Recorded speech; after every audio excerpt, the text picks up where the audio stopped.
कहानी फ्यूचर में यानी 2053 के टाइम में स्टार्ट होती है। हमें बताया जा रहा है कि दुनिया में साफ पानी और हवा का इतना मसला बन चुका था कि दुनिया में वर्ल्ड वॉर 3 भी हो गई, जिसकी वजह से सभी मुल्कों के हालात खराब हो गए। लोगों में अफरा तफरी बढ़ने की वजह से क्राइम्स भी बढ़ गए, यहाँ तक कि जेलों में जगह भी खत्म हो गई और मुजरिमों को सजा देने के लिए एक क्यूब जेल बनाई गई, जिसे वो ले जाकर किसी भी समुद्र के किनारे छोड़ देते हैं या जंगल के बीचों बीच छोड़ देते हैं। इस बॉक्स के अंदर मुजरिमों को एक रस्सी दी जाती है और साथ में 2 ऑप्शन दिए जाते हैं। एक ये कि वो अपने आप को फांसी देकर मार दे, दूसरा ये कि वो इस कैद में अपनी सजा का टाइम चुपचाप पूरा करे। लेकिन ये करना भी आसान नहीं है, क्योंकि क्यूब में इन्हें खाना भी नहीं दिया जाएगा। खाने के लिए ये लोग डिपेंड करते हैं आसपास के गाँव वालों पर। अगर तो किसी आसपास के गाँव वालों ने इन्हें देख लिया और तरस खा के खाना दे दिया फिर तो ठीक है, नहीं तो ये भूख से ही मर जाएंगे। ऐसी ही हालत में हम एक फ्रेंच लड़की को जेल के अंदर देखते हैं। अपनी भूख मिटाने के लिए वो अपने ही जिस्म की स्किन काट कर खाने लगी थी और जब इस जिंदगी से वो तंग आ जाती है तो अपने आप को गला काट कर मार देती है। जिसके बाद हमें एक केली नाम की लड़की को दिखाया जाता है जो अभी इस क्यूब जेल के अंदर बेहोश थी। उसके इस जेल को समुद्र के किनारे रखा गया था, जहाँ करीब ही 2 बच्चे खेल रहे थे, जिनकी बॉल जब इस क्यूब से आकर टकराती है तो उस वक्त केली होश में आई। उसने अपने आप को बंधा पाया। वो जोर जोर से चिल्लाने लगी कि मेरा गुनाह नहीं था, मुझे क्यों ये सजा दी गई। लेकिन यहाँ कोई उसकी सुनने वाला नहीं था। एक एआई सिस्टम के जरिए केली को बताया जाता है कि उसकी सजा 7 साल की है और इस टाइम में खाना पाने के लिए वो गाँव वालों पर डिपेंड करती है। केली ये सुनकर शॉक हो चुकी थी। दूसरी तरफ उसी जैसे एक और बॉक्स में एक और लड़की को दिखाया जाता है जो काफी मरतबा इस बॉक्स से भागने की कोशिश कर चुकी थी। तब एआई सिस्टम उसे कहता है कि ये तुम्हारी आखिरी वार्निंग थी, तुम रूल्स तोड़ने से बाज नहीं आई और इसी की सजा में अब तुम्हें खत्म कर दिया जाएगा। दिखाया जाता है कि इस लड़की के बॉक्स का ऊपर वाला हिस्सा नीचे आते हुए इस लड़की को क्रैश करके खत्म कर देता है। सीन्स दोबारा केली के ऊपर शिफ्ट होते हैं, जिसे 2 दिन से कोई खाना पानी नहीं मिला। वो इस बॉक्स में बनी छोटी सी खिड़की से अपना हाथ बाहर निकाल कर जोर जोर से खाना मांगने के लिए चिल्लाती है, पर दूर दूर तक कोई नहीं था। भूख से वो बेहोश हो चुकी थी और अगले दिन यहाँ उसे होश आता है एक लड़की की आवाज पर। वो लड़की उसे खाना देने आई थी, जिसे देखते ही केली कहती है कि मेरा कोई गुनाह नहीं,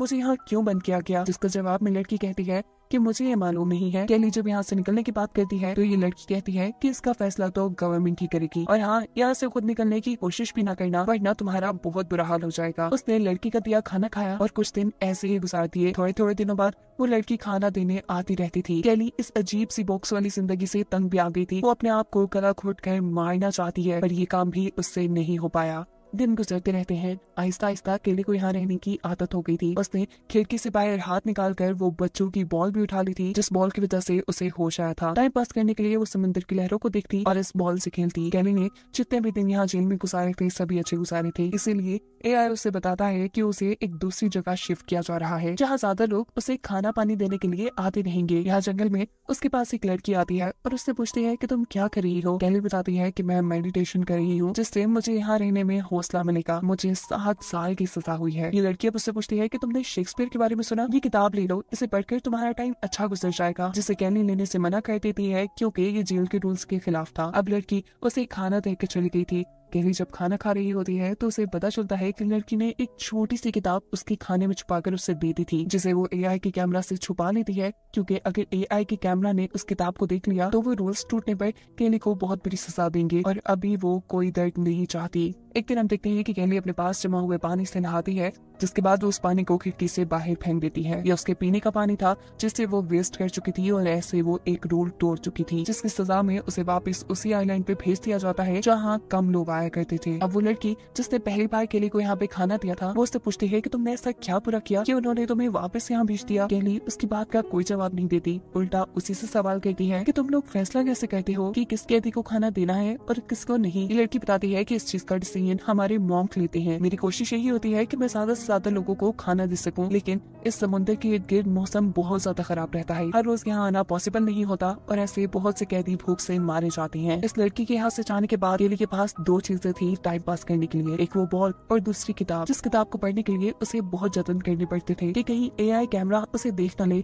और उसे कोई सजा न दे दे। कुछ दिन गुजरते हैं और केली को महसूस होता है कि उसे दोबारा किसी और जगह ले जाया जा रहा है। या पहले तो काफी दिन तक उसके पास कोई नहीं आता। भूख से उसका बुरा हाल हो जाता है और फिर एक आदमी उसके सामने ही आकर सेब खाना शुरू कर देता है। ये देख केली तड़प चुकी थी, वो सेब भीख मांग रही थी, जिस पर वो आदमी कहता है कि सेब तो मैं तुम्हें दे दूंगा, लेकिन तुम्हें इसकी कीमत चुकानी पड़ेगी। केली के पास जिंदा रहने का कोई और ऑप्शन भी नहीं था। वो इस आदमी की बात मान लेती है और थोड़ी देर बाद दिखाया जाता है कि एक ड्रोन आकर उस आदमी को मार चुका था। ड्रोन की गन से निकली हुई एक गोली केली के पाँव पर भी लग जाती है, पर आखिर इस सब के बदले उसे एक सेब तो मिल चुका था। वो जल्दी जल्दी इसे खाती है और जब उसने आधा खत्म कर लिया तो उसे पता चला कि इस सेब में कीड़े पड़ चुके थे। वो अपना खाया हुआ भी सारा बाहर निकाल देती है और उस सेब को फेंक देती है। यहाँ एआई उसे बताता है कि तुमने एक रूल ब्रेक किया है, तुमने अपने खाने के लिए किसी को फायदा दिया, ये रूल्स के खिलाफ था, जिसकी सजा केली को मिलती है कि उसे अगले 7 दिन तक सोना नहीं है। केली के पास कोई दूसरा ऑप्शन था ही नहीं इस सजा को पूरा करने का। 2 दिन गुजरते हैं, केली का दिमाग अब नींद की वजह से फटने लगा था। जब भी वो आंख झपकाती तो एआई सायरन बजा देता था। ऐसे ही करते करते 5 दिन गुजर जाते हैं और आखिरी 2 दिनों में अपने आप को जगाना काफी मुश्किल था। वो अब जोर जोर से अपना सर दीवार में मारना शुरू कर देती है ताकि उसके सर में दर्द होता रहे और उसे नींद ना आए। 7 दिन लगातार जागने की वजह से उसे अजीबो गरीब इल्यूजन्स आने लगे थे। वो यहाँ अपने आप को किसी महारानी के रूप में देख रही थी। आखिर उसकी सजा खत्म हो जाती है। जैसे ही उसे ये बात बताई जाती है तो वो फौरन से सो जाती है। अपनी नींद पूरी करने के लिए वो कई दिनों तक सोती रही और अचानक उसकी आंख खुली पटाखों की आवाज से। एआई ने उसे बताया कि आज न्यू ईयर है। वो उसे भी न्यू ईयर विश करता है, लेकिन जवाब में केली कुछ नहीं बोलती। इस कैद में उसे कोई खुशी महसूस नहीं होती थी। एक दिन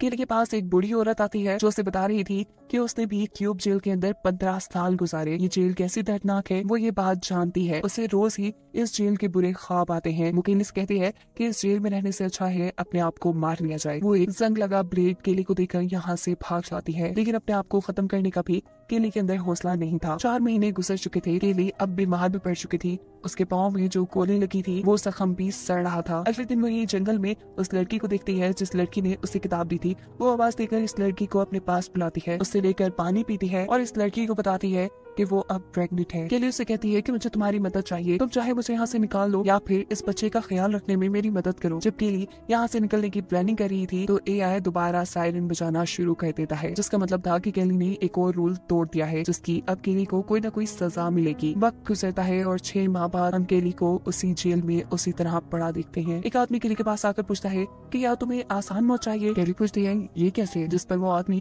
उसी सामने पड़ा एक क्यूब दिखाता है जो अब जल चुका था। ये देख केली के होश उड़ जाते हैं और वो उससे कहती है प्लीज यहाँ से चले जाओ। कुछ दिन गुजरते हैं और दिखाया जाता है कि केली के पास एक बच्चा पैदा हुआ था, जिसे देखकर वो अपना सारा दर्द भूल चुकी थी। उसको इस बच्चे की शक्ल में एक सहारा, एक कंपनी मिल गई थी। वो बच्चे को गले लगाती है, पर वो ये बात नहीं जानती कि ये खुशी उसकी कुछ ही पल की है। जैसे ही एआई सिस्टम को ये पता चलता है कि केली के साथ इस बॉक्स के अंदर कोई और भी है, तो अचानक बॉक्स के अंदर से जहरीली गैस निकलना शुरू हो जाती है, जिसकी वजह से केली बेहोश हो जाती है। और जब उसे होश आया तो उसे पता चला कि उसे बेहोशी में बहुत ज्यादा मारा गया होगा, साथ ही उसके बच्चे को भी उससे छीन लिया गया था। उसके मुंह से बहुत ज्यादा खून निकल रहा था और वो जोर जोर से चिल्ला रही थी इस दुख में कि उसका बच्चा तो उसके पास छोड़ देते, पर यहाँ कोई उसकी आवाज सुनने वाला नहीं था। उसका इस बच्चे को पैदा करना भी रूल तोड़ने के बराबर हो गया था और इसलिए उसके बॉक्स को बिल्कुल समुद्र के पास लाकर रख दिया जाता है। हर आती लहर के साथ उसके इस बॉक्स के अंदर समुद्र का नमकीन पानी गिरता था जो उसके जख्मों को जला देता था।